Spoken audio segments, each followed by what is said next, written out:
Hey there, everybody. It's Psychic Hunter David. Well, today is Sunday, the 6th of July, and interesting energy. I again had a conflicting day with this neighbor of mine that lives in Suite 715, and be very careful ever renting from Morguard. The company really sadly does not do their due diligence in regards to dealing with things one-on-one with confliction, with noise issues, tenants that are, just completely arrogant and entitled. This is a big problem, and each and every one of us in life have to stand up. This is happening in society, and this is, something that has gone on for a very long time. You're seeing it in Britain, you're seeing it everywhere, where people are saying, wait a minute here, who do you think you are? And this is where each and every one of us do need to take a stand. So I suggest do it. Don't turn, put your tail between your legs and run. You stand, you turn and, put your shoulders high. Because this is one of the problems with the West, is that we are not acknowledging that, hey, wait a minute.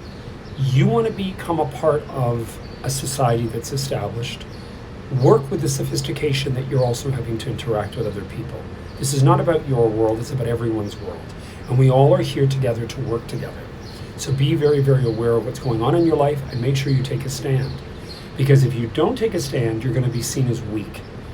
My grandfather was not a 48th Highlander during World War II getting to the gates of Germany being weak. He was a strong man. And you have to be able to be like that. So, one of the things that's interesting that this aligns with is the fact that, Pluto is in Aquarius. Now, it's retrograde going over things. But remember, Uranus Aquarius is moving into Gemini on Monday, tomorrow.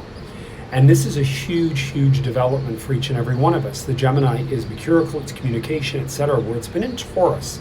Taurus is sort of entitlement, all these things. I'm going to tell you something really interesting. So in my own observation, having done this for 35, going on 36 years, by the way, all the energies that were really affecting the Earth were in Earth elements. They were Pluto in Capricorn, Uranus in Taurus. Now think about it. Uranus in the wintertime moved fully forever into Aquarius, which is an air element, which is communication, negotiation, technologies, etc. Now you have the energy of Uranus conjunct Pluto moving into Gemini, which is technologies, communication, media, etc. So really this is about talking, communicating, standing up for, making your voice heard, etc. It's not so much about material things anymore, guys. Hate to burst the bubble, but it really is more about communication. It is about the brain. So it's a really interesting period of time. And then of course we're leading right into that late Wednesday, early Thursday morning full moon in Capricorn, which is in itself going to bring a hammer down because Saturn is in the constellation of Aries, which is Mars, which is war. So there's going to be shit hit the fan this week. It's going to be intense. Things will conclude. But anyway, you heard it here first. Keeping this under 3 minutes. Talk to you soon. I'm available.